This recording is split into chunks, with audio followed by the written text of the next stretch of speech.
नमस्कार, मैं श्वेता आपका स्वागत करती हूँ द इंडिया मूव्स पर। जब हम दर्द से कराहते हैं, जब बीमारी हमें कमजोर बना देती है, तब चिकित्सक ही वो आशा की किरण होता है जो अंधेरे में रोशनी लाता है। वह केवल दवाइयाँ नहीं देता, बल्कि अपने अनुभव, संवेदना और आत्मीयता से जीवन को फिर से मुस्कुराना सिखाता है। हर धड़कन को समझना, हर पीड़ा को महसूस करना और हर मरीज को नई ऊर्जा देना, यही उसकी असली पहचान है।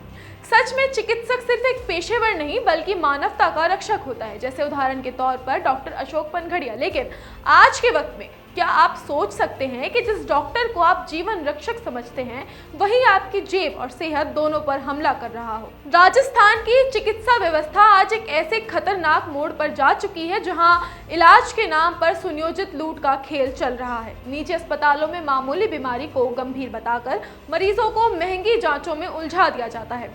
CRP, HRCT, LFT, MRI, CT scan जैसी तमाम सिर्फ जांचें जो होती हैं, कमीशन के लिए लिखी जाती हैं। डॉक्टर और जांच केंद्रों के बीच गुप्त सेटिंग होती है, जिससे हर टेस्ट पर डॉक्टर को मोटा कमीशन मिलता है। यही नहीं, दवाओं का खेल और भी बड़ा है।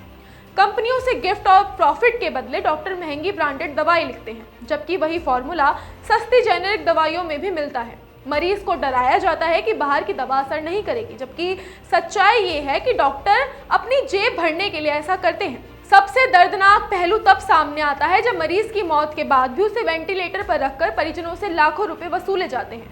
पूर्व मुख्यमंत्री अशोक गहलोत ने भी इस क्रूर सच्चाई को उजागर किया था। सरकारी अस्पतालों की हालत और भी बुरी है। यहाँ डॉक्टर सिर्फ औपचारिकता निभाने आते हैं, असली इलाज उनके घरों पर चलता है, जहाँ उन्होंने अपने मेडिकल स्टोर और क्लिनिक खोल रखे हैं। मरीजों को हॉस्पिटल से घर बुलाया जाता है, वहाँ फीस वसूली जाती है और डॉक्टर द्वारा खुद के नाम पर बनवाए गए ब्रांड की दवाएं बेची जाती हैं। ये दवाएं ना तो किसी बड़े फार्मा ग्रुप की होती है, ना ही इनकी गुणवत्ता की कोई गारंटी होती है। महज 3 से 5 रुपए में बनने वाली दवाएं 50 से 100 रुपए में बेची जाती हैं। इस पूरे खेल पर राज्य का ड्रग विभाग पूरी तरह मौन है। ना तो किसी सरकारी डॉक्टर के मेडिकल स्टोर पर छापा पड़ता है, ना ही उनके ब्रांडेड उत्पादों की कोई निगरानी होती है। ये चुप्पी कई सवाल भी खड़े करती है। क्या विभाग जानबूझकर आंखें मूंदे बैठा है? क्या इसमें ऊपरी मिली भगत है? सरकार को नकारा अधिकारियों को हटाकर नई पहल करनी चाहिए, वरना मरीजों की लूट का ये सिलसिला यूं ही चलता रहेगा। सरकार की चिरंजीवी योजना और RGHS जैसी व्यवस्था योजनाएं भी सिर्फ कागजों तक सीमित रह गई हैं। इन योजनाओं का उद्देश्य गरीबों और कर्मचारियों को राहत देना था, लेकिन निजी अस्पताल और डॉक्टर इनका दुरुपयोग कर रहे हैं। ब्रांडेड दवाएं लिखी जाती हैं, उनका भुगतान सरकारी फंड से लिया जाता है, जबकि नीति के अनुसार केवल जेनेरिक दवाओं का भुगतान होना चाहिए। इस सबके बीच चिकित्सा मंत्री गजेंद्र सिंह और शासन सचिव की भूमिका भी सवालों के घेरे में है। क्या उन्हें इस लूट की जानकारी नहीं है, या वे जानबूझकर चुप हैं?